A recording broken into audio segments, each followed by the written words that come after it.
오늘은 요한복음 15장 11절로 17절 말씀 가지고 신랑에게 신부를 중매하는 친구. 중매라고 하는 것은 남자에게 여자를 중매하기도 하고 여자에게 남자를 중매하기도 합니다. 그래서 쌍방간의 문제지 일방적인 문제가 아니에요. 그런데 성경은 지금 신랑에게 신부를 중매하는 친구, 신랑은 정해져 있어요. 문제는 신부가 문제라는 거예요. 그래서 중매라는 이 개념은 남자와 여자를 짝지어주는 그러한 개념이지만 성경에서 요구하는 말하고 있는 이 중매는 신랑은 정해져 있고 신부를 우리가 중매시키는 거다, 이렇게 이해하시면 되겠습니다. 요한복음 15장은 포도나무 비유인데 포도나무가 열매를 맺는 것, 꽃을 피우고 열매를 맺는 것과 신랑과 신부 관계가 무슨 관계가 있는가? 결국은 사랑이라는 문제는 결실하는 거예요. 결실을 요하는 것이 사랑입니다. 하나님은 사랑꾼, 그 사랑을 받은 자는 신부, 신부는 반드시 결실해야 돼요. 그래서 그 결실해야 될 그 대상이 가지가 결실하는데, 그 가지가 결실하는데 결실하는 그 열매는 가지의 열매가 아니라 나무의 열매예요. 그럼 나무는 신랑이 되고 그 열매는 신부에 해당되는 거죠. 그럼 그것을 중개해주는 중보가 중성에 해당되는 것인데 그것이 바로 가지예요. 그러니까 이 그림을 우리가 그려야 되는데, 신랑과 신부와 그 친구인 가지가 한 몸 안에 있어요. 그러니까 이 상황이 안 돼 있는 그러한 자들에게 이 상황을 만들어 주는 거예요. 이게 중매예요. 우리는 A라는 남자와 B라는 여자를 이렇게 짝지어 주는 거, 이게 중매라고 생각합니다. 근데 그게 아니에요. 성경에서 말하는 것은 한 존재 안에 요 세 가지, 신랑과 신부와 그 다음에 중매자가 하나 되어 있는 상태를 만들어주는 것이다. 그래야만이 열매가 만들어지는 거예요. 그러니까 식물 중에는 이런 식물이 있어요. 자웅동체, 수술과 암술이 한 꽃 안에 있는 게 일반적인 식물의 모습입니다.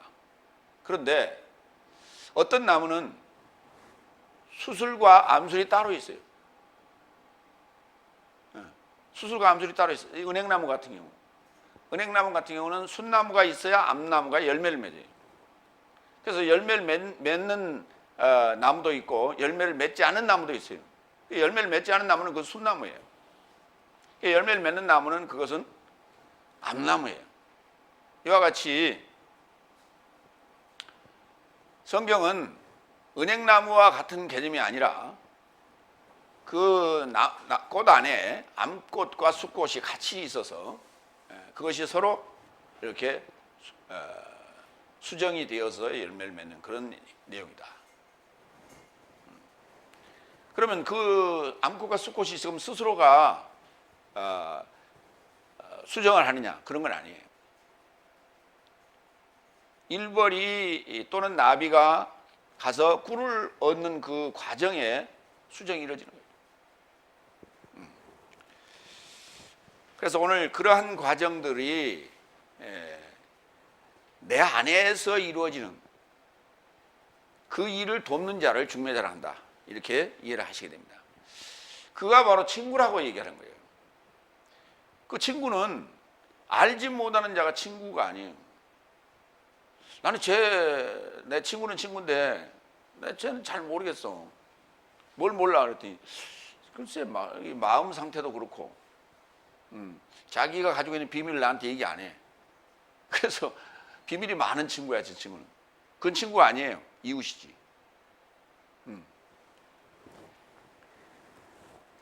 본문 보겠습니다. 요한복음 15장 11절로 13절. 친구 삶을 초월한 사랑. 친구라는 개념과 사랑이라는 개념을 지금 같이 섞어서 쓰고 있단 말이에요, 성경은. 그래서 필로스 사랑이냐 아가페 사랑이냐 자꾸 그러는데, 필로스라는 개념은 친구라는 개념이고 아가페라는 건 사랑이라는 개념이에요. 그러니까 친구 같은 부부가 있는가 하면 글쎄요, 친구 같지 않는 부부도 있어요. 부부 관계가 꼭 주종 관계 같아. 그러니까 이제 대개는 중매해서 결혼을 하면 그 집안을 보면은 주종 같아. 남편은 주인 같고 아내는 종 같아. 느낌이 그래요. 그런데 서로 이렇게 연애하고 사랑해서 결혼하는 그런 사이들은 되게 보면 친구 같아. 그래서 후자와 같은 개념을 지금 우리에게 요구한다. 그런데 개념은 그렇지만, 그러면 후자의 경우에 누가 그러면 그게 중매를 섰냐? 누가 소개를 했느냐? 되게 이제 친구가 소개를 하죠. 그래서 연애를 이렇게 하잖아요. 되게 뭐 특별한 경우도 있습니다만은 대개는 그래요. 그래서 친구라는 것은 중매쟁이다. 사랑을 맺어준 그런 관계. 글쎄요. 친구가 맺어줘야죠. 왜? 이 친구도 잘 알고 이 친구도 잘 아니까. 첫 번째로 갑니다. 11절. 내가 이런 삶을 내 삶에게 전한 것은 내 기쁨이 내 삶 안에 머물고 내 삶의 기쁨이 채워지게 하려 합니다. 기쁨이라고 하는 것은 잠시 기뻤다가 또 다음날 되면 이렇게 쑥 김 빠지듯이 빠지는, 그게 기쁨이 아니라는 거예요. 기쁨이라고 하는 건 채워져야 되는 거예요. 만족함이 있어야 돼요. 기쁨으로 가득 차 있어야 돼요. 글쎄요, 그게 뭘까요? 부모가 가장 기뻐하는 일이 뭐예요? 자녀의 탄생이에요. 그리고 자녀의 성장하는 거예요. 그리고 그 자녀가 자라서 또 장가나 시집을 가서 자녀를 또 낳는 거예요. 이게 기쁨이에요. 그 맛에서 사는 겁니다. 이제 그러한 인간의 이 패러다임을 통해서 지금 설명하고 있을 뿐이에요. 그러니까 하나님께서도 지금 그걸 원하고 계시죠. 그러니까 나라를 원하고 계시고요. 가정을 원하고 계세요. 근데 그 나라와 가정이 어떤 그런 공동체 개념이 아니라 한 존재 안에서의 나라고 한 존재 안에서의 가정이에요. 이게. 그걸 원하고 계시는 거예요.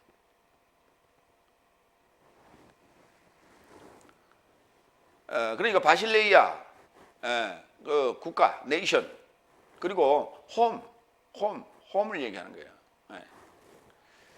누가복음 2장 8절로 10절 보겠습니다.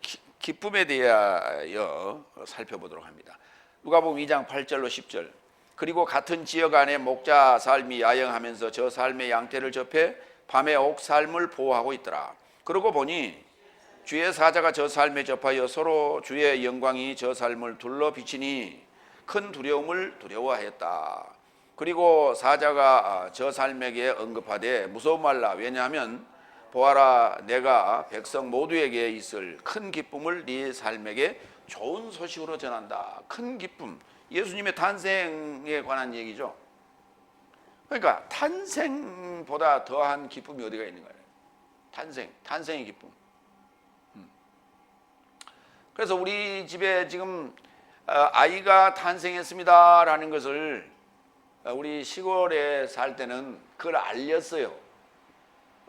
동네에 회관에 가서 마이크로 알린 게 아니고 그 입구에 대문에 금줄을 쳤어요. 금줄을 쳐가지고 빨간 고추하고 숯을 꽂아놓으면 그거는 아들 낳았다는 표시고, 빨간 고추가 아니고 이제 솔가지를 꽂아놓으면 딸 낳았다라는 표시였어요.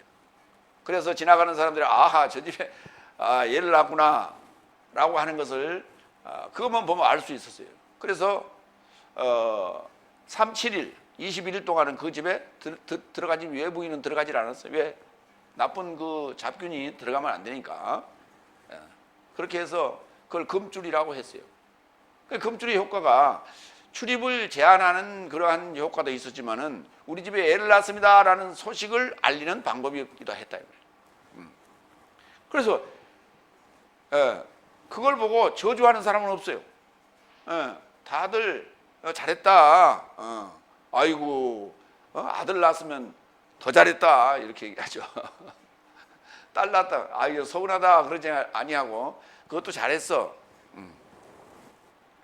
요한복음 3장 29절. 신부를 가진 자는 신랑이다. 그러나 신랑의 친구는 서 있으면서 그에게 듣고 있는 자요. 신랑의 음성을 인하여 기쁨으로 기뻐한다. 그런즉 이러한 내 기쁨이 채워진 것이다. 그 기쁨을 친구가 누리는 거예요. 친구가 듣고 친구가 누리는 거예요. 아니 아이를 낳은 신랑도 기쁘고 아이를 낳은 신부도 기쁜데 그 소식을 들은 친구가 더 기뻐한다니까요. 왜? 내가 중매했기 때문에. 고린도후서 11장 1절로 3절. 아니 구체적인 사례가 나옵니다. 원컨대 네 삶은 내 작은 것을 어리석음으로 용납하여 오히려 내 것을 용납하라. 왜냐하면 내가 하나님의 열심으로 네 삶을 열망하는 것은 내가 네 삶을 크리스토스 한 남편에게 정결한 처녀 곁에 세우려고 중매하였다. 그러나 뱀이 그 교활함 안에서 유아를 속였던 것 같이 내 삶의 지각이 그리스도스에 이르는 진실함과 순결함으로부터 부패되지 않을까 나는 두려워한다. 기뻐해야 되는데 지금 기뻐해야 되는데 두려워한다. 왜? 다른 어떤 사상이 들어와서 그들을 지금 마음을 흔들어 놨다. 마음을 흔들어 놨다. 그 흔들어 놓은 게 뭐예요? 바람 났다 말이에요. 바람 났다고. 이게 음행이요. 음란이고. 바람 났어요. 바람 들었다고 그러죠. 바람 들었다. 바람 난 그렇게 얘기하잖아요. 로마서 14장 6절로 18절. 그러므로 네 삶의 선한 것이 모욕을 받지 않게 하라. 왜냐하면 하나님의 나라는 음식과 음료가 아니요 오히려 성령 안에서 의와 평화와 기쁨이다. 하나님 나라에 가면은 의가 있고 평화가 있고 기쁨이 있다는 얘기냐? 그 말이 아니라 하나님이 된 나라, 하나님이 소유한 나라, 하나님의 소유가 된 나라. 하나님의 소유가 된 나라가 어디요? 대한민국이요? 그런 게 아니란 말이에요. 그 미국이요? 그게 아니란 말이에요. 하나님이 된 나라, 하나님이 소유한 나라.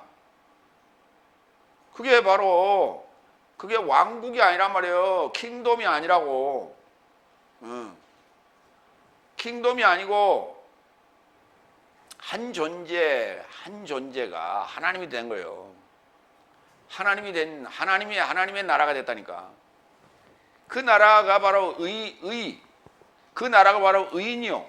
그 나라가 바로 평화요. 그 나라가 바로 기쁨이라고요. 그러면 지금 이 신랑과 신부와 그 다음에 그로부터 낳은 이 열매가 있기 때문에 맺힌 열매가 있기 때문에 그거를 우리는 기쁨이라 한단 말이에요. 그걸 18절. 왜냐하면 이런 삶 안에서 그리스도스에게 종살이하는 자는 하나님에게 기뻐함을 받고 사람에게도 인정받는다. 그렇죠.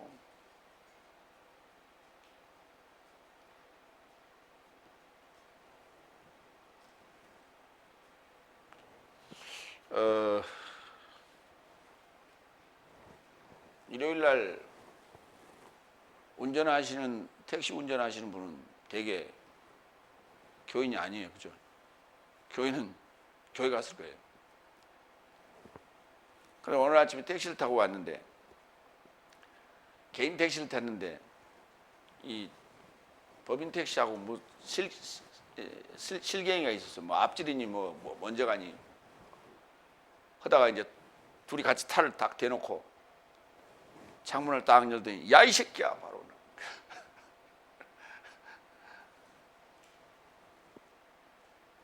그럼 그 전제가 뭐냐면 니도 안 내리고 나도 안 내린다는 전제하에 지금 나가는 거예요. 안 그러면 내린다고 하면 함부로 그렇게 욕하면 안 되죠. 그냥 아예 습관이 그렇게 들어있어요. 딱 문 열자마자 그냥 바로 야 나는 깜짝 놀랐어요. 그럼 저쪽에서 가만히 있어? 똑같이 나오지. 습관이야. 무슨 말이냐면 그 두 사람은 지금 믿는 사람이 아니라는 거예요. 지금 이게 신앙인이 아니에요. 이런 것들이 삶 속에서 바로 나오는 거예요. 하나님의 기뻐함을 받은 자는 사람에게도 인정을 받는데 사람끼리 서로 그렇게 싸우고 아침부터 아침이잖아요. 하루 종일 어쩌죠 기분이. 글쎄 장사가 오늘 잘 될란지 모르겠어요. 사람에게도 인정을 받아야 데살로니가전서 2장 19절로 20절. 기쁨의 대상이 도대체 뭐냐는 거예요. 내 삶의 소망이나 기쁨이나 자랑의 멸류관이 무엇이냐? 그리스도스 예수스 내 삶의 주의 임재 안에서 주의 임재라는 게 뭐예요? 파루시아인데 이 주의 임재가 구름과 연결하여 구름 안에 구름과 결합하여 오시는 주의 임재를 말하는 거예요. 응? 주의 임재 안에서 그의 면전에 네 삶이 아니냐 그랬어요. 성도들을 얘기하는 거예요. 네 삶은 내 삶의 영광이요 기쁨이다. 데살로니가 교인들을 향해서 사도 바울이 내 삶의 영광이고 내 삶의 기쁨이라고. 내 삶의 영광, 내가 너희들을 책임지고 있는 그 독사, 캐보드, 짐이라고. 짐, 무거움, 그거.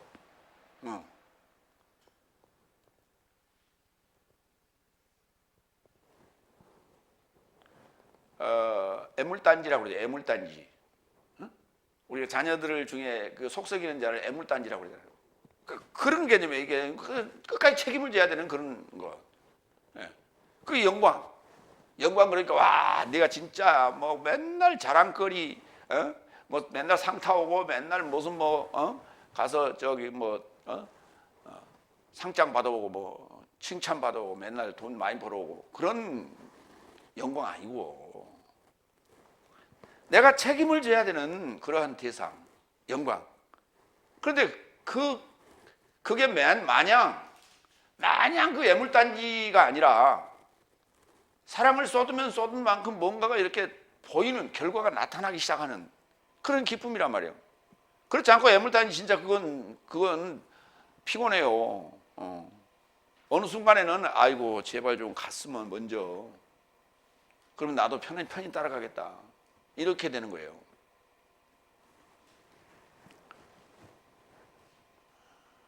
바로 데살로니가 교인들을 향한 그 애정, 사랑을 지금 영광과 기쁨으로 설명했어요. 그리고 멸류관이다 그랬어요.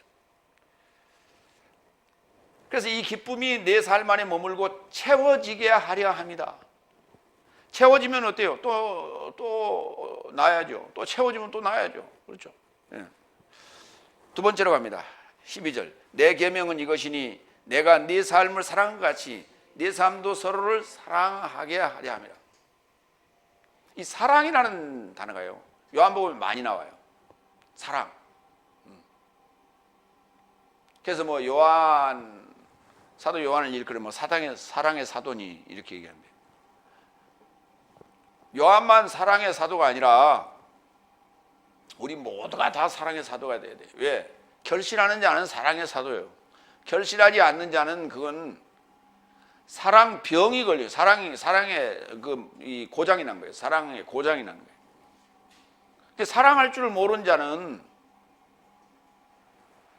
그러니까 사랑이라는 것을 어디서부터 배우냐? 부부 사랑서부터, 남녀 사랑에서부터 배우는 거예요. 그 사랑을 그 느낌 있잖아요. 느낌, 사랑이라는 느낌을 성도들에게 자기 열매, 자기의 영광의 그 면류관인 그 성도들에게 쏟는 거예요. 그러니까 사랑을 안 해본 총각은, 사랑을 안 해본 그냥 처녀는 사랑이 없어요. 사랑이 그게 진정한 사랑이 아니라니까.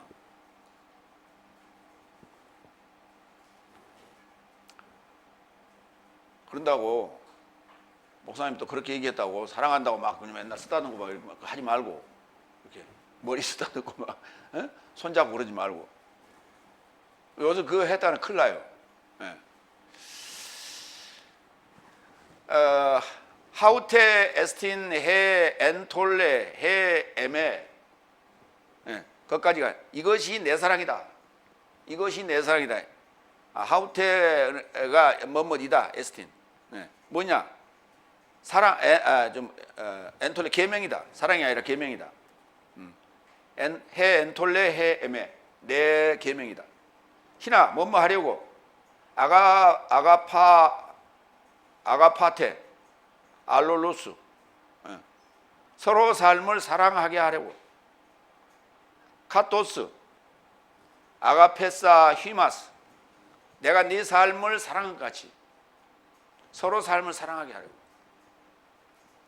그래, 사랑이라고 하는 그 사랑을 우리는 이미 이제 하나님의 사랑을 느꼈잖아요. 교회 다니면서 넷째 날, 다섯째 날 그 사랑을 느꼈잖아요. 근데 사랑을 느꼈는데 지금 계속 그 사랑만, 달콤한 사랑만을 요구해요. 계속 그 사랑을 요구해. 그래서 그 사랑의 달콤함에 약발이 떨어지면 그때부터 딴지돼. 어디로 옮겨. 어디로. 이렇게. 그래서 흡혈귀 같아. 뭐 단물만 쫙 빨아먹다가 그냥 또 없으면 또 딴 데로 옮겨. 이게 사랑이야. 사랑의 개념이. 그렇게 사랑을 그 거지 같은 사랑이에요, 그게. 받아 먹기만 하고 뺏어 먹기만 하는 거예요. 줄 줄도 모르고 나눌 줄을 모르는 거예요. 왜? 사랑이라는 것을 제대로 배우지 않았기 때문에 그런 거예요. 사랑하면 반드시 뭐예요? 열매가 만들어진다. 그러니까 모든 식물과 모든 동물은 사랑해서 종족을 보존하는 거예요. 식물은 사랑 안 난다고요? 꽃이 피고 벌이 수정을 시켜주면 열매 맺잖아요. 이게 사랑의 결과라니까. 우리는 매일 밥을 먹고 매일 과일을 먹잖아요. 그죠? 이게 사랑의 결과물들이라니까. 농부가 먹는 기쁨이라니까, 이게. 하나님도 그걸 원하고 계신다니까. 아버지가 농부라고 그랬잖아요. 아버지가 원하는 그 열매는 뭐예요? 성도들이죠. 어디 안에서? 임재 안에서 내 영광이고 내 기쁨이고 내 자랑의 멸류관인 성도를 얘기하는 거예요. 예. 하나님의 나라가 된, 의와 평화와 기쁨이 된 그 나라를 원하고 계시는 거예요. 그 결과를, 열매를 잡수시기를 원하고 계시는 거예요. 호세아서 1장 2절을 좀 볼까요? 사랑에 대해서 좀 봐요. 구약에서 사랑이란 단어는 아하부, 다 같이 아하부, 아헤부에서 왔어요. 아헤부가 사랑하던데. 그러니까 아하부하고 아가페하고 비슷하죠, 음감이. 그러니까 아가부에서 아가페가 만들어진 거예요. 그 다음에 이제 헬라어로 사랑하다는 단어는 아가파오, 아가페. 히브리어는 아헤부, 아하부 이렇게 돼요. 아하부 사랑하다, 아하부 사랑. 그 사랑은 부부간의 사랑을 얘기하는 거예요. 연애하는 그런 얘기예요. 우리 개혁성경도 그렇게 표현했는데, 호세아서를 좀 오늘 살펴보겠습니다. 호세아서 1장 2절. 여호와께서 비로소 호세아로 말씀하시니라. 여호와께서 호세아에게 이르시되 너는 가서 음란한 아내를 취하여 음란한 자식을 낳으라. 이 나라가, 이 땅이 여호와를 떠나 크게 행음함이니라. 그러니까 그 아내가 뭐냐면 땅을 얘기하는 거예요. 아내가 땅을 얘기하는데 하늘은 남자이고 땅은 아내가 되는데 그 땅이 지금 여호와를 떠나 크게 행음하였다 그래요. 땅이 행음하였다는 무슨 말이에요? 다른 이가 갖다 막 씨를 지금 하나님의 씨 아닌 다른 씨를 뿌려놨다는 얘기예요. 그러니까 지난 시간에도 얘기했지만은 그 종묘장, 종자를 얻는 그러한 그 장소 그런 곳에는 주로 외딴 섬 같은 데서 한다 그랬죠. 왜? 다른 그 나비나 벌이 다른 어떤 종자들을 수수를 갖다가 거기다 이렇게 혼합되지 않게끔 하기 위해서 그 외딴 섬 같은 데서 종묘장을 운영한다 그랬어요. 그런 거 하면은 저기 수원에 있는 그 농진청에 가면 거기 그거는 주로 벽시에 관한 것들을 연구하고 종묘하는데 거기는 위에 그물 다 쳐놨어요. 왜? 다른 것들이 섞이지 않도록 하기 위해서. 그래서 이 그 섞이는 그 관계를 이게 행음이라고 한다. 여호와를 떠났다는 얘기가 자체가 행음인 거예요. 호세아라는 단어는 구원자, 고멜이라는 단어는 완성, 이즈리엘, 이즈리엘 나오고 이즈리엘. 그래서 이제 그 고멜에게서 이제 낳은 자녀가 이즈리엘 남자, 그 다음에 딸 로루하마. 이즈리엘은 하나님 파종하신다는 얘기고 이스라엘이라고 번역했어요. 우리 개혁성경에. 그러니까 이스라엘이니까 이스라엘이라고 사촌인가 보다. 아니요. 자라라는 씨를 뿌린다는 의미예요. 그 안에. 그 다음에 로루하마. 로 아니다. 긍휼히 여기지 않는다. 하마 라하마 라하 여성 명사로서 긍휼히 여기지 않는다 라는 딸 이름이에요. 로암미 내 백성이 아니다. 이건 아들이에요. 그러니까 호세아와 고멜 사이에서 세 아이들이 나는데 그 이름을 이렇게 정하라고 그랬어요. 여호와께서. 호세아 2장 1절로 4절을 볼까요? 너희 형제에게는 암미라 내 백성이라 하고 너희 자매에게는 루하마라하라 긍휼이라는 뜻이에요. 너희 어미와 논쟁하고 논쟁하라. 저는 내 아내가 아니요 나는 저의 남편이 아니라 저로 그 얼굴에서 음란을 제하게 하고 그 유방 사이에서 음행을 제하게 하라. 아니 말이 되는 소리예요.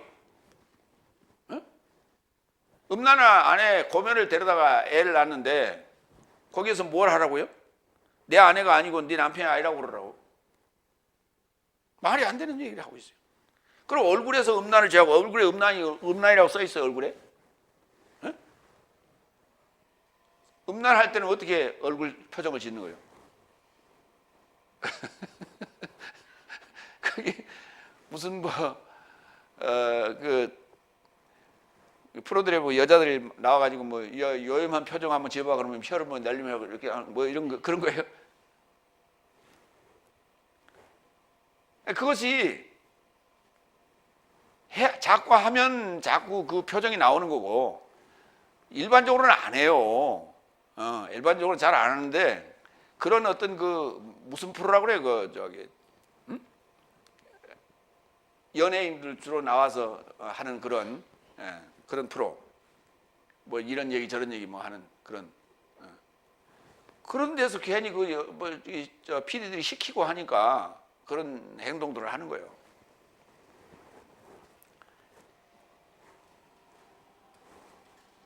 그 다음에 유방 사이에서 음행을 제한다. 그게 무슨 그가 음행이라고 써 있어요? 그걸 그냥 브레이저라 하면은 그걸 음행이 제한지는 거고 노브라저라 하면 음행입니까? 그렇지 아니하면 내가 저를 벌거벗겨서 그 나던 날과 같게 할 것이요 적신이 되게 할 거다. 저로 광야같이 되게 하며 마른 땅같이 되게 하여 목말라 죽게 할 것이며 내가 그 자녀를 긍휼히 여기지 아니하리니 이는 저희가 음란한 자식들입니다. 그러니까 지금 음란이 뭔지를 호세아와 고멜 사이에서 지금 난 그 자녀들의 이름을 통해서 지금 이스라엘의 음행을 지금 고발하고 있는 거예요. 그걸 보여주고 있는 거예요. 설명하고 있는 거예요. 호세아서 2장 7절로 갈까요? 그녀가 연애하는 자를, 그 연애하다는 단어 거기에 에트 메하베이하 그러는데 거기 아하브가 들어있죠. 거기 알렙 해 베트 아하브가 들어있어요. 그가 연애하는, 그가 사랑하는 자를 전체를, 그가 사랑하는 자 전체를, 그녀가 사랑하는 자 전체를, 그녀가 사랑하는 자예요. 그가가 아니라 그녀가 그 연애하는 자를 따라갈지라도 미치지 못하며 저희를 찾을지라도 만나지 못할 것이라. 그제야 그가 이르기를 내가 본 남편에게로 돌아가리라. 그때의 내 형편이 지금보다 나았음이라 하리라.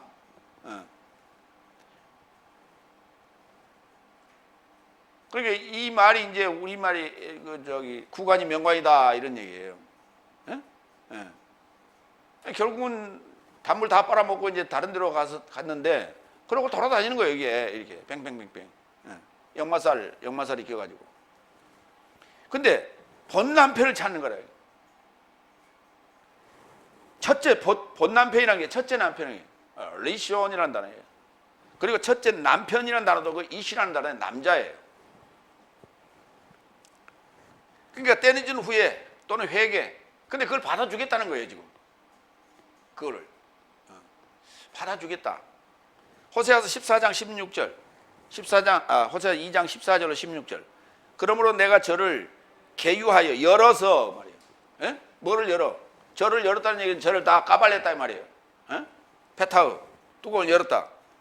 거친 들로 데리고 가서 말로 위로하고 거기서 비로소 저의 포도원을 저에게 주고 아골골짜기로 소망의 문을 삼아주리니 저가 거기서 응대하기를 어렸을 때와 애굽 땅에서 올라오던 날과 같이 하리라. 여호와께서 이르시되 그날에 네가 나를 내 남편이라 일컫고 다시는 내 바알이라 일컫지 아니하리라. 그러니까 여호와를 떠난 음행과 음란에서 다시 회개하고 돌아오면 그게 지금 그걸 우리는 중매한다고 그래요. 그걸 다시 돌아오게 하는 일을 중매한다고 그래요. 뭐 따로 새로운 뭐 여자를 만나는 게 아니라 신부를 만나는 게 아니라 배반하고 거부신 거꾸로 신고 나갔던 그 아내를 다시 돌이키는 일을 중매한다고 사도 바울은 고린도 후서에서 얘기했던 거예요. 호세아서 2장 19절로 23절을 볼까요? 내가 내게 장가들어 영원히 살되 의와 공변됨과 은총과 긍휼이 여김으로 내게 장가들며 진실함으로 내게 장가들리니 내가 여호와를 알리라. 여호와께서 가라사대 그날에 내가 응답하리라. 나는 하늘에 응답하고 하늘은 땅에 응답하고 땅은 곡식과 포도주와 기름에 응답하고 또 이것들은 이즈리엘에 응답하리라. 내가 나를 위하여 땅 안에 뿌렸고 긍휼히 여김을 받지 못하던 자 로로 한 말을 긍휼히 여기며 내 백성이 아니었던 자 로암미를 너는 내 백성이라 말하였으니 저가 내 전능자를 소망하는 사역이라 말하리라. 저가 내 전능자를 소망하는 사역이라 말하리라. 저가 엘로힘이라 내 엘로힘이라 말하리라. 내 전능자를 소망하는 사역이라고. 저가 누가 여호와가 나를 지금 뭐 만든다고? 하나님 나라를 만든다니까. 하나님 만들어 가고 있다니까. 그러니까 다섯 날까지 우리 사고는 거지 사고요. 빨아먹고 뜯어먹고 주워먹고. 근데 그게 아니라 비워라. 그러면 내가 기쁨으로 채우겠다. 사랑으로 채우겠다. 그러면 그때 줘라, 나누라. 이렇게 되는 거예요. 그래서 일곱째 날이 되지 않으면 사랑쟁이가 될 수가 없어. 왜? 늘 배고프기 때문에. 늘 배고프기 때문에 맨날 달라해.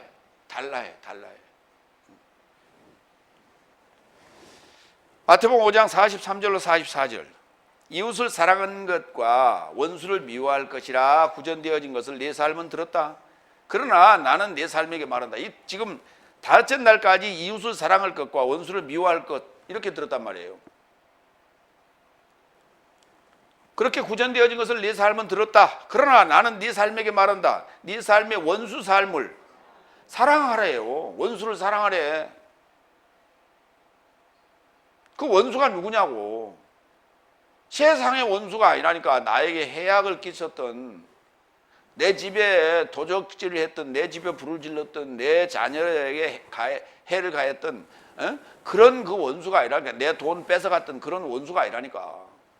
성경이 말하는 원수는. 네 삶의 원수 삶을 사랑하고 다섯째 날이 내 원수요. 넷째 날이 내 원수라고. 그러니까 가장 그 원수가 뭐냐면요. 세상 친구, 이웃과의 원수 관계, 틀어졌던 관계는요. 예. 남자끼리 그랬으면 둘이 술 한잔 먹고 목욕탕 갔다 나오면 끝나요. 풀어져. 여자들끼리도 마찬가지예요. 그 남녀 간에는 그럼 어떻게 할 거예요? 글쎄요. 밥 먹으면 해결돼요. 근데 그 원수하고 어떻게 살아요? 사랑하고.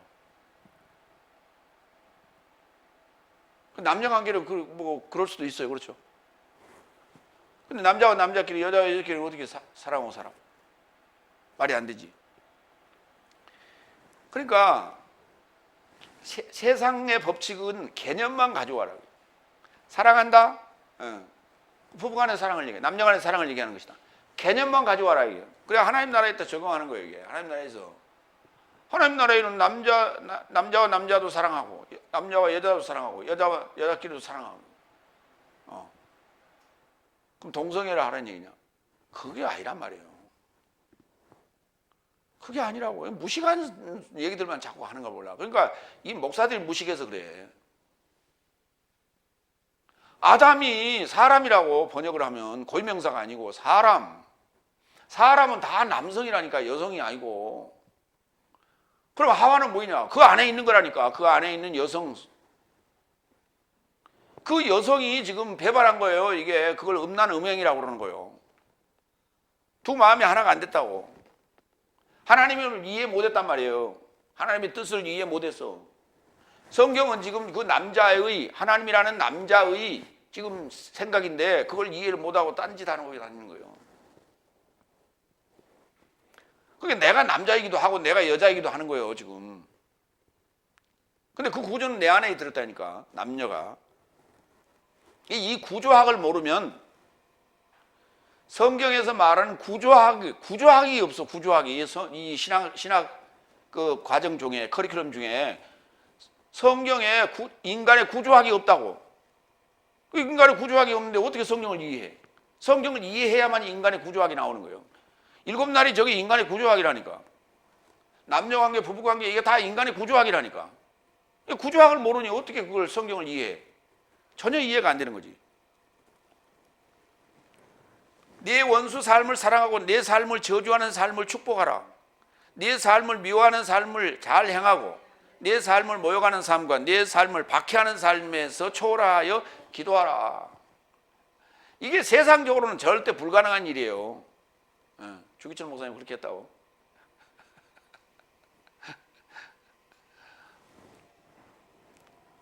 글쎄 속에 들어가 봐. 그 마음 속에 한번 들어가 보시라고. 그 용서가 됐냐고. 될 수가 없어요. 그게 안 되는 겁니다. 그건. 될 수가 없는 거예요. 인간의 감정이 사라진 거예요. 그게. 인간의 감정이 사라지면 가능해. 그러나 인간의 감정이 사라지는 것은 어떤 상태냐면 치매가 와야 인간의. 근데 치매가 와도요. 그러면 이 본성적 감정은 남아 있어 가지고요. 아주 고약해요. 그러니까 기억 상실증이 돼야 돼. 그렇지 않으면 불가능한 일입니다.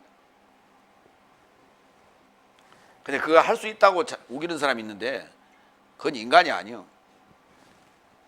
그럼 신이냐? 신도 아니요.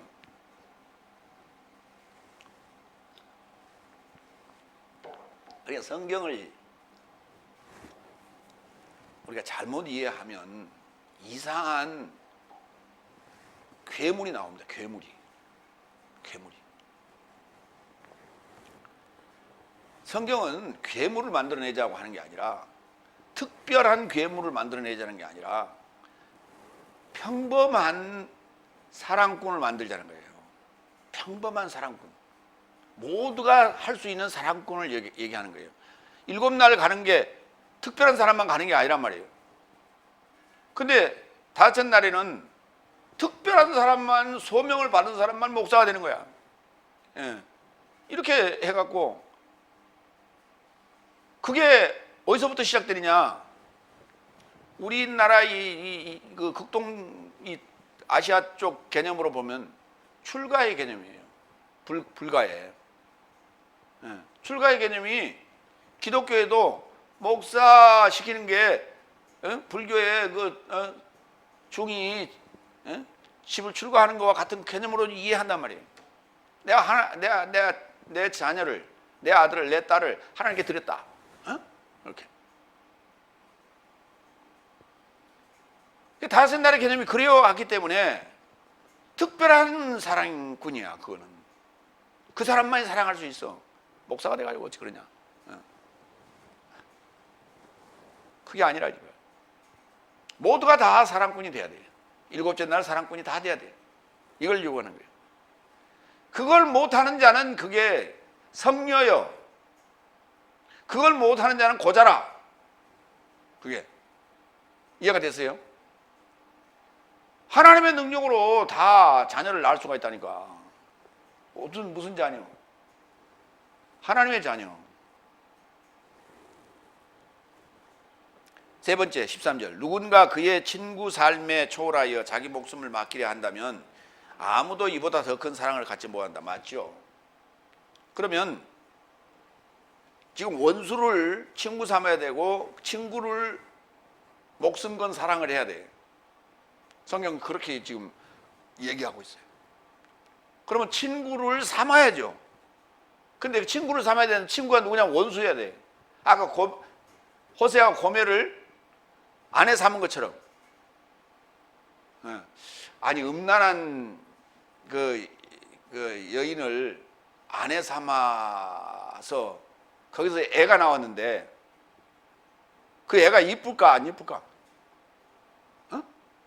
한번 상상을 한번 해봐봐. 그래도 이뻐? 내 새끼니까? 글쎄 그때는 이쁠 수 있어. 그런데 이제 그 애가 속썩여봐. 뭐라 그래요? 그 애미의 그 자식이라고 또 이제 그러지. 나오게 돼 있어. 그게 상황이 불리하면 그렇게 나오게 돼 있어. 그러면 또 그 고멜은 그렇게 내 새끼야 네 새끼지. 그래.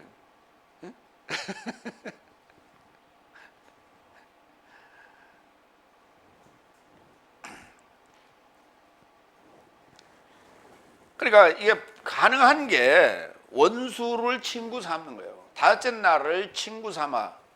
5째 날은 원수가 되고요. 6째 날은 친구 삼는 날인데, 그래서 6번째 교회가 필라델피아 교회예요. 그게. 그리고 이제 그 친구를 목숨 건 사랑을 하는 거예요. 그게 십자가 사건이에요. 그 통해서 7째 날에 기쁨이 되는 거예요. 왜? 뭐함으로? 보여서 성령이 오심으로 말이야. 그걸 파루시아라고 그러는 거예요. 그걸 임재. 그러면 친구를 어떻게 삼느냐? 원수를 불의의 제물로 삼으래요. 누가복음 16장 8절로 9절. 그런데 주인이 신중하게 행하였던 불의의 청지기를 칭찬하였는데 이 현세의 아들 삶이 자신 삶의 세대에 이르는 빛의 아들 삶을 초월하는 신중한 삶이다. 나도 네 삶에게 말한다. 불의의 제물로 내 자신 삶에게 친구 삶을 만들어라. 이는 네 삶이 실패했을 때 저 삶이 내세적 장막 삶에 이루고자 네 삶을 맞이하려 합니다. 이게 세상적 법칙이에요. 친구를 삼아놓으면 어때요? 평상시에 가지고 있는 재물로 친구를 삼아놔라. 그러면 네가 거지가 됐을 때 예, 그래도 밥 한 그릇 얻어 먹을 수 있지 않냐. 예? 이렇게 얘기를 했죠. 요즘 같은 경우는요, 국물도 없어요. 서양 속담에 서양 속담이 아니라 사실은 지금 아마 이스라엘 속담일 거예요. 가난은 친구를 멀어지게 한다는 속담이 있어. 가난은 친구가 멀어지게 되는 거예요. 돈 없으면 친구가 필요 없어. 돈이 있어야 친구가 생긴다는 거예요. 이게 불의한 짐을 친구를 만들어 놓으라고 그러는데, 그렇게 내가 은혜를 받았어. 그렇죠? 내가 정말 필요할 때 친구로부터 도움을 받고 했었어. 근데 막상 그 친구가 어려워지면 어때요? 예, 다 떠나요. 남아있는 게 없어. 그 친구가 어려워지면 떠나. 나 전화번호도 바꿔버리고 전화도 안 받고.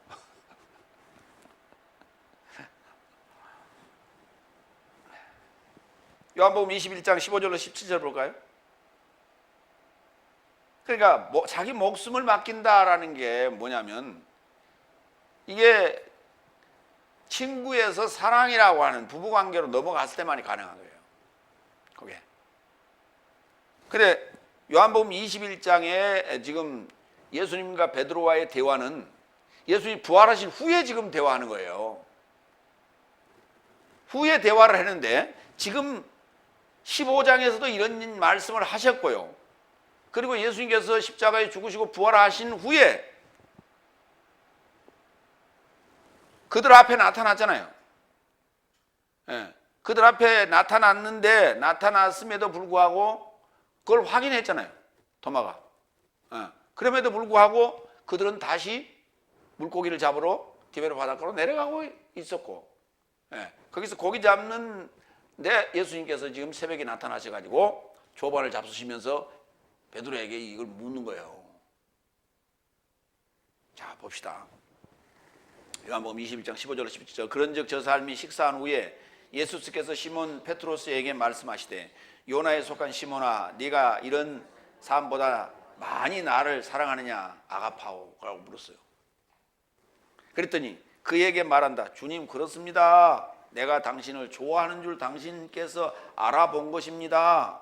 그에게 말한다. 내 희생양 삶을 먹여라 그랬어요. 나를 아가파오 하느냐 그랬더니 나는 당신을 필레오 합니다 그랬어요. 나는 아직도 지금 6째 날입니다 이 말이에요. 나는 아직도 6째 날입니다. 내가 지금 부활했는데, 예, 나는 지금 아가페인데 나를 아가파오 하느냐 그랬더니 나는 아직도 필레오입니다. 필로스입니다. 나는 아직도 6째 날입니다. 그러니까 오순절 성령을 받아야만이 이 소리가 아가파오로 바뀌는 거예요. 부활한 예수님을 만났음에도 불구하고 베드로의 지금 대답이 이래요. 이게 16절. 다시 두 번째 말씀하시되, 요나에 속한 시몬아, 네가 나를 아가파오 하느냐? 그에게 말한다. 주님, 그렇습니다. 내가 당신을 필레오 하는 줄 당신께서 알아본 것입니다. 아는 것이 압니다가 아니에요. 알아본 거. 에이도란 단어를 썼어요. 에이도란 단어를 썼어요. 알아본 것이라고. 알아차린 거라고. 알아본 거라고. 그에게 말한다. 내 양 삶을 돌봐라. 그럼에도 불구하고 예수님께서는 내 희생양 삶을 먹여라. 내 양 삶을 돌봐라고 얘기해요. 그러니까 이 내 희생양 삶을 먹여라, 내 양 삶을 돌봐라는 얘기는 7째 날을 염두에 두고 지금 한 얘기예요. 네가 나를 아가파오 하는 그 순간에 내 희생양을 먹일 것이고 내 양 삶을 돌볼 것이다. 그 말이에요. 세 번째 17절. 그에게 언급하실 때, 요나에 속한 시몬아, 네가 나를 필레오 하느냐라고 물었어요. 좋아하느냐? 주께서 세 번째 네가 나를 필레오 하느냐 언급하신 것을 페트로스가 근심되어 그에게 언급하되, 주님, 모든 삶을 알아본 것이니 내가 주를 필레오 하는 줄을 주께서 아십니다. 이때 또 기노스코라는 단어를 썼어요. 모든 삶을 알아본 것이니 내가 주를 좋아하는 줄 주께서 기노스코 아십니다. 다 알고 있으면서 뭘 물으세요? 다 아시면서 뭘 물으세요? 예수께서 그에게 언급하시되 내 양 삶을 먹이라. 그러니까 페트로스는요, 아가파오라는 이 아가페 사랑이요, 굉장히 거부한 거예요. 지금 내가 사나이거든요. 근데 뭔 아가페는 뭘 아가파오 하냐고 물어요. 이게 뭐 동성연애 하자는 거요? 이런 느낌이란 말이에요. 지금 다 알면서 뭘 그러세요? 그러니까 주께서 세 번째 네가 나를 좋아하느냐라고 물었지 않았어요. 두 번은 아가파오로 물었고 세 번째는 필레오로 물었어요.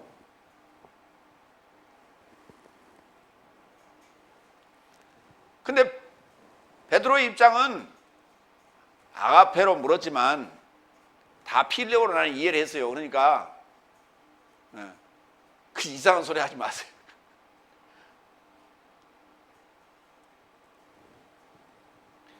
그런데 여전히 예수님께서는 내 양 삶을 먹여라, 내 양 삶을 돌봐라, 내 희생양을 먹여라 이렇게 얘기하나? 예수님께서 하고 진심으로 지금 얘기하는 거예요. 진지하게. 아까 진심으로 사랑한다 그랬어요. 이 정도 되면요 와서 등짝이라도 하나 때려놔야 되는 거거든요. 근데 음식까지 싸다가 먹이면서 야 그거 아까 잡은 거 좀 가져와라. 그래 그거 구워서 말이죠. 얼마나 춥냐. 불 좀 쬐라. 그리고 가서 모닥불까지 피워놓고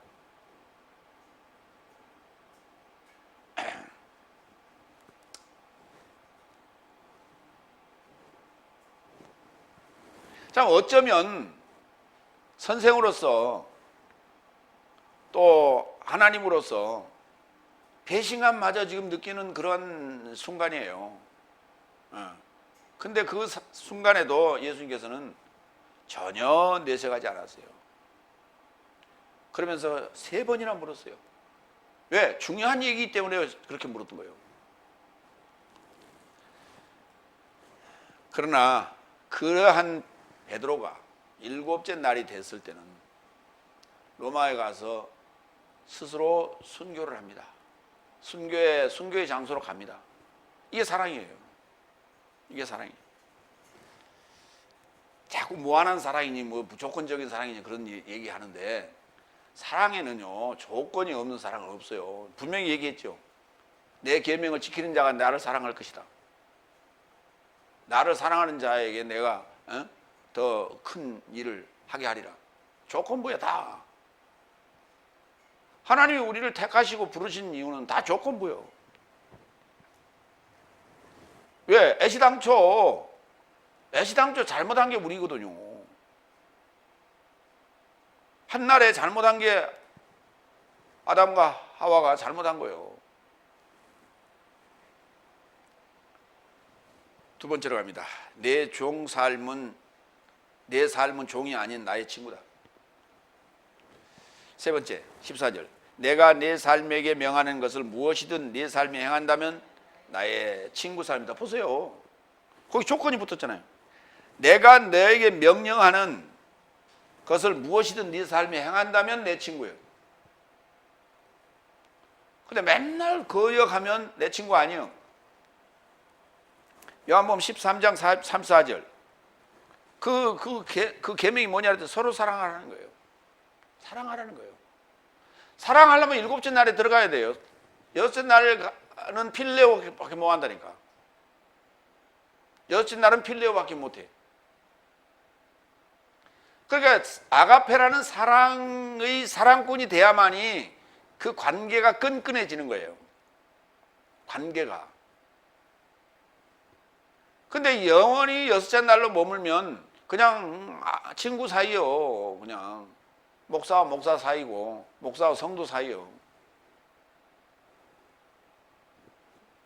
나는 네 삶에게 서로 삶을 사랑하게 하려고 세 계명을 준다. 내가 네 삶을 사랑한 같이 네 삶도 서로 삶을 사랑하게 하려 합니다. 예.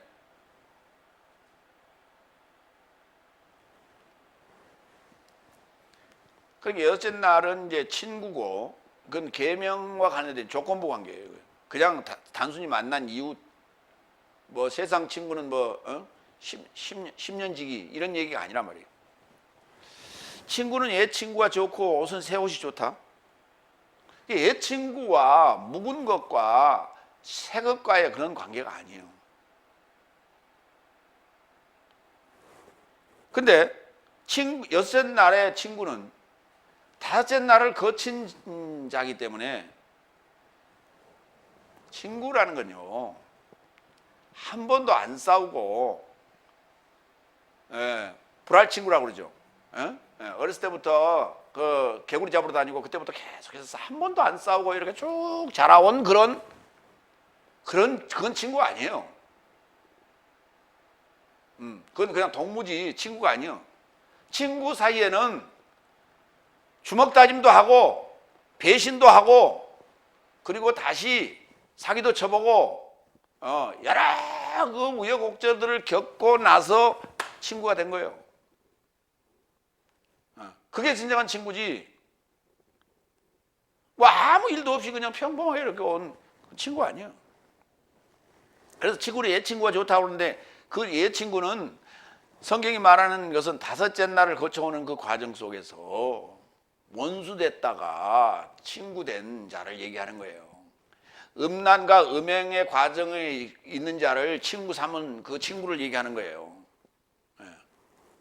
옷은 새 옷이 좋죠. 친구 따라 강남 간다 하는 말도 있어요. 시간이 남아도니까 하는 이거 목적 없이 사는 사람은 우리가 친구 따라 강남 간다 그래. 할 일 없어서 그냥 가는 거예요. 그러면 안 돼. 친구 따라 강남 가지 말고 친구 따라 교회 와야 돼. 그렇죠? 가난이 친구를 갈라놓는다니까. 우리는 그 전에 뭐 해야 돼? 사랑해버려야 돼. 가난이 친구를 갈라놓기 전에 사랑해버려야 돼. 그렇잖아요. 이해가 되세요? 근데 베드로는 자꾸 나는 친구요, 친구요 그런다고.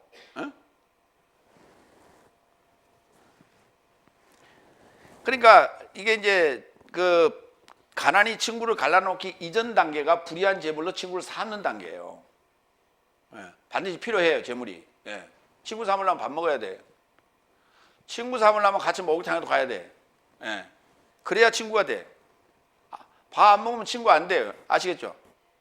우리 밥 먹을까? 이 친구. 그래서 친구가 되는 거예요. 네 번째, 15절. 더 이상 내 삶을 종이라 말하지 않는다. 종은 그의 주인이 무엇을 행하는지 알아보지 못한 것이기 때문이다. 그러니까 종이 아닌 친구는 뭐예요?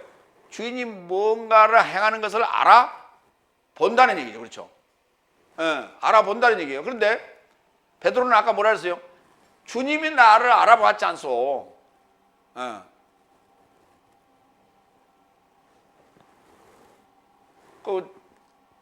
왜 그랬어요? 아니 지금 창피하잖아요. 3년 반 동안 공생애를 같이 했던 그 스승이 그것도 반장이 말이죠. 지금 고기 잡으러 와가지고 지금 이게 있는데 예수님이 갑자기 나타나서 나를 보고 나를 아가파워하느냐. 그러니 내가 어떻게 그것을 그렇게 대답해. 염치가 있지. 그렇잖아요. 그러나 나는 내 아버지께 들은 모든 것을 네 삶에게 알게 하였기 때문에 나는 내 삶을 친구라 말한다. 그러니까 아들의 일러준 것을 통해서 아들이 일러준 그 비밀을 통해서 알게 된 거예요. 그가 친구예요.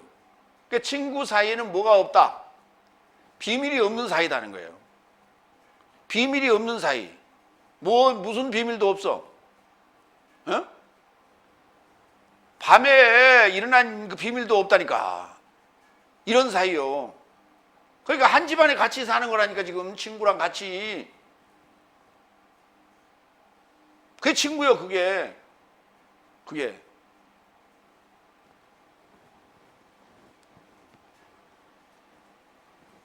우리 집에는 뭐 그렇게 방이 많지는 않았고, 내 친구 집에는, 친구는 친구인데 사실은 내 아재뻘이에요.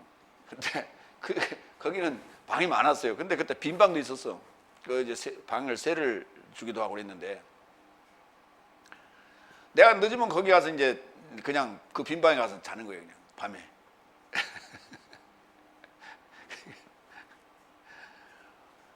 뭐 내 집이나 다를 바 없었죠.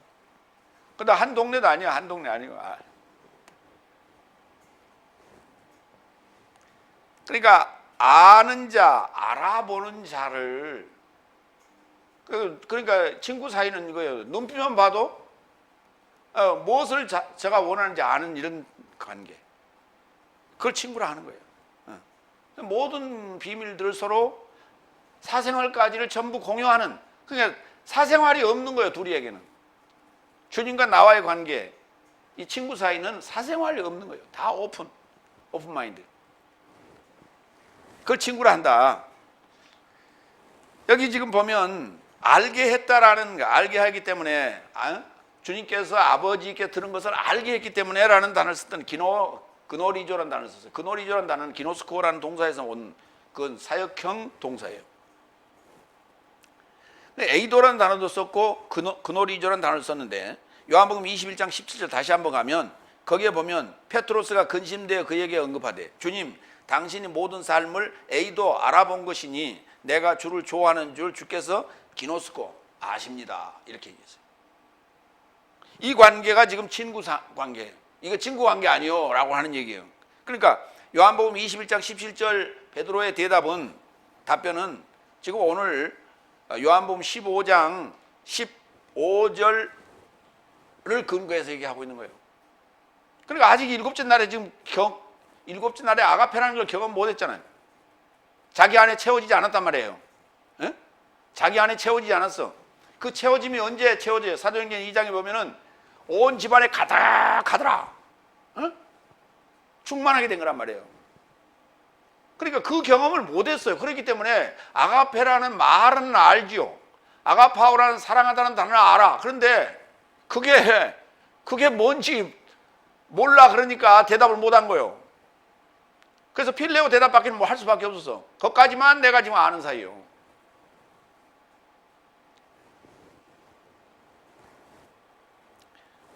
마태복음 13장 10절로 11절.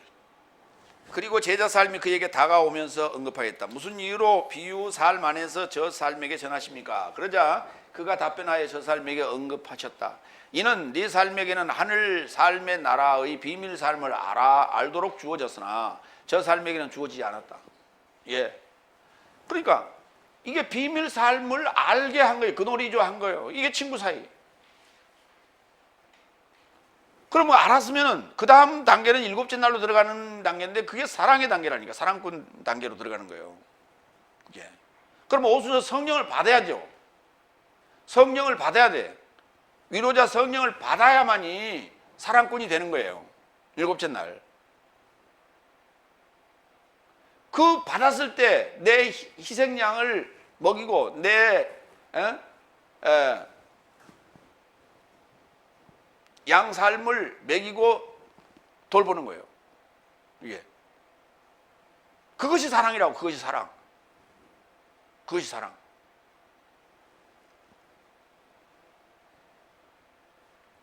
김양을 사랑하고 이양도 사랑하고 박양도 사랑하고 참 한국말은 참 너무 재밌어. 성경적이야. 어떻게 그때 양이라고 붙였나 몰라. 근데 그게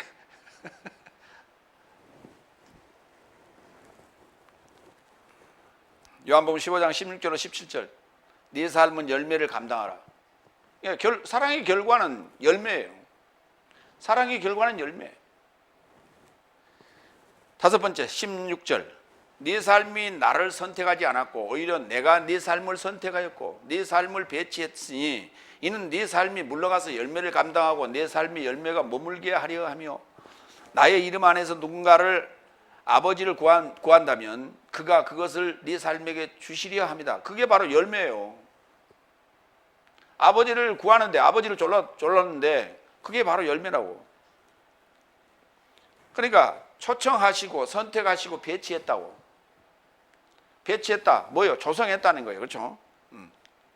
자기 위치에 배치를 했다. 내 이름 안에서 하나님을 구하고 나라와 의를 찾고 복음의 문을 두드리면 아버지께서 취하고 발견하고 열려져 열매를 감당하고 머물게 해 사랑의 열매를 수확하게 하는 것이죠.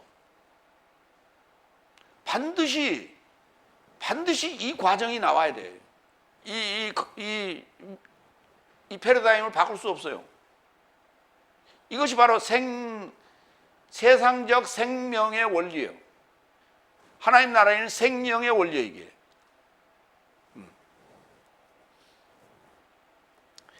여섯 번째, 17절. 네 삶이 서로 삶을 사랑하게 하려고 내가 이런 삶을 내 삶에 명한다. 똑같은 얘기들 자꾸 지금 반복 자꾸 하시는 거예요. 그렇죠? 예. 사랑하게 하려고. 그게 뭔데요? 다시 얘기합니다. 마태복음 5장 17절. 네 삶은 내가 법이나 예언자 삶을 폐지하러 온 줄로 생각해서는 안 된다. 폐지하러 온 것이 아니고 오히려 채우러 왔다고요. 채우러 왔다고요. 다섯째 날까지 네가 가지고 있는 건 다 그거는 허풍선이요. 바람이요. 그거 빼. 바람 빼. 그래서 여섯째 날 여기 들어오면 제가 바람을 뺍니다. 칼로 푹 찔러가지고 바람 싹 빼버립니다. 그러니까 푹 바람이 빠져가지고 목사님 들어도 뭘 해야 될지 모르고 기쁨이 없어요. 기도도 잘 안 나오고요. 이상해요. 그게 왜 그래? 여러분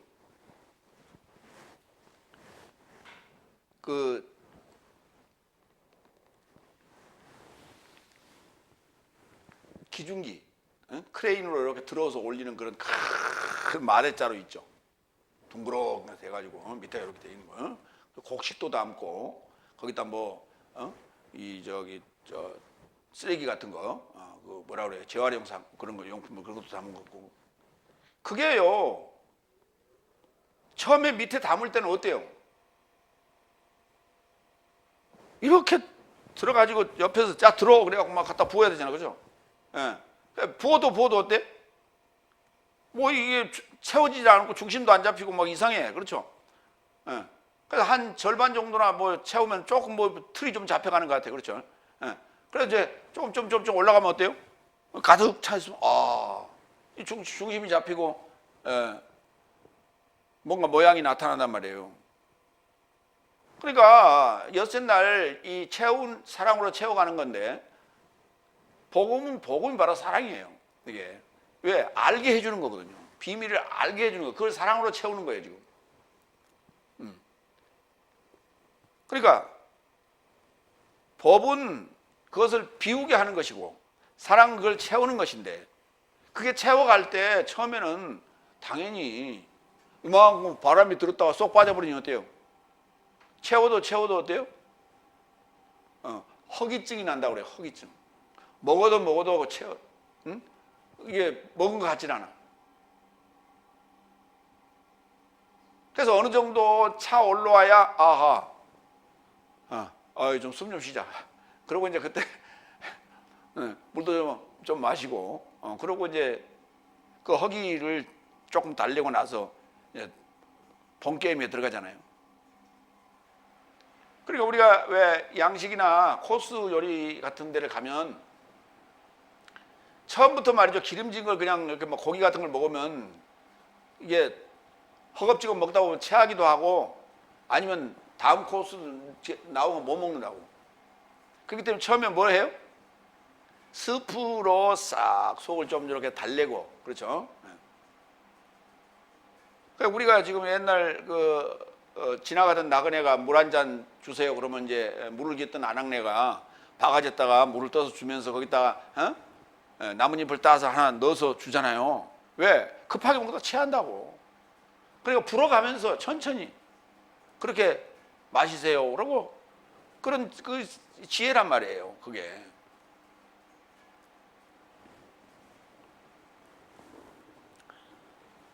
그래서 그 채워가는 것도 단계가 있다. 차근차근 채워라. 근데 단계를 무시하고 채워버리면 저 밑에는 비어요. 그러면 우리가 채워 올라가면 기울어져. 왜? 그거 다지질 않았기 때문에. 밑에를 다지지 않았고 그냥 막 주워 놓다 보면은 거기가 빈 공간이 생긴다고. 그래서 높이 올라가면 이게 한쪽으로 기울이고 그쪽 찌그러져. 그래서 기초를 튼튼히 해라. 기본 문법, 중급 문법, 기초를 튼튼히 하고 올라가라. 근데 그게 급해가지고 중급부터 들어. 자기는 좀 안 나는 거지. 몰기는 알기는 뭘 캐코를 알아. 몰라. 폐지하러 온 것이 아니라 오히려 채우러 왔다고. 로마서 13장 8절로 10절. 서로를 사랑하는 것 말고는 한 사람에게도 아무런 빚지지 말라. 왜냐하면 다른 자를 사랑하는 자는 법을 채운 것이다. 보세요. 법을 채운 자가 사랑하는 거예요. 그러니까 채움이라는 게 일곱째 날에 들어갔단 말이에요. 꽉 찬 거예요. 완성. 일곱이 뭐라고요? 완성, 채움. 왜냐하면 가늠하지 말 것이요, 살인하지 말 것이요, 도적질하지 말 것이요, 거짓 증언하지 말 것이요, 탐하지 말 것이요, 또한 어떤 다른 계명일지라도 내 이웃을 내 자신같이 사랑하라 하신 말씀 안에 포함되었다. 그러니까 계명을 나눠 놓았을 때는 그건 이제 지적하기 위한 거고 죄를 지적하기 위한 거지만은 그것을 하나로 묶어라 그러면 뭐예요? 사랑. 네. 꽉 묶어서 꽉 채우라고. 사랑은 이웃에게 악을 행하지 않나니 그런즉 사랑은 법의 채움이다. 그러니까 원수를 친구 삼고 그리고 사랑하는 거예요. 그게 포도나무 얘기를 하니까 포도나무가 열매 맺는 얘기예요.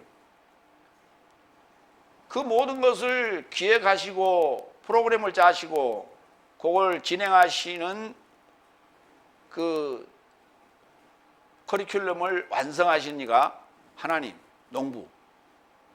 그러니까 성경은 뭔 얘기예요? 농사 짓는 얘기라고. 농사 짓는 얘기. 예. 자식 농사 짓는 얘기라니까. 하나님 나라에 자식 농사 짓는 얘기. 근데 이대로 안 하면 뭐 한다고요? 폐농. 망하는 게요. 망하는 게. 폐농. 요 자식 농사, 하나님 나라의 자식 농사는 매년 짓는 게 아니에요. 평생 한 번 짓는 거예요. 그렇기 때문에 잘 살펴서 그 원리대로 가야지. 그 원리대로 안 가면 엉뚱한 열매를 맺는 거예요. 그래서 다섯 날까지는 용서해 주는데 여섯째 날 이후는 용서가 없어요. 그때는. 그러니까 법은 죄를 비우는 것이고 사랑은 하나님을 채우는 거다. 채우면 배부르죠. 그래서 나야 돼. 불의한 제물로 친구를 만들고 목숨을 초월한다면 이보다 더 큰 사랑은 없죠. 세 계명이 바로 서로 삶을 사랑하라. 뭐하라? 중매하라. 중매하라.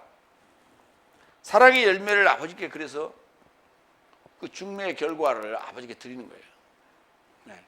이것이 바로 기쁨이다. 이 기쁨이 너에게 충만하게 채워지게 하려 합니다.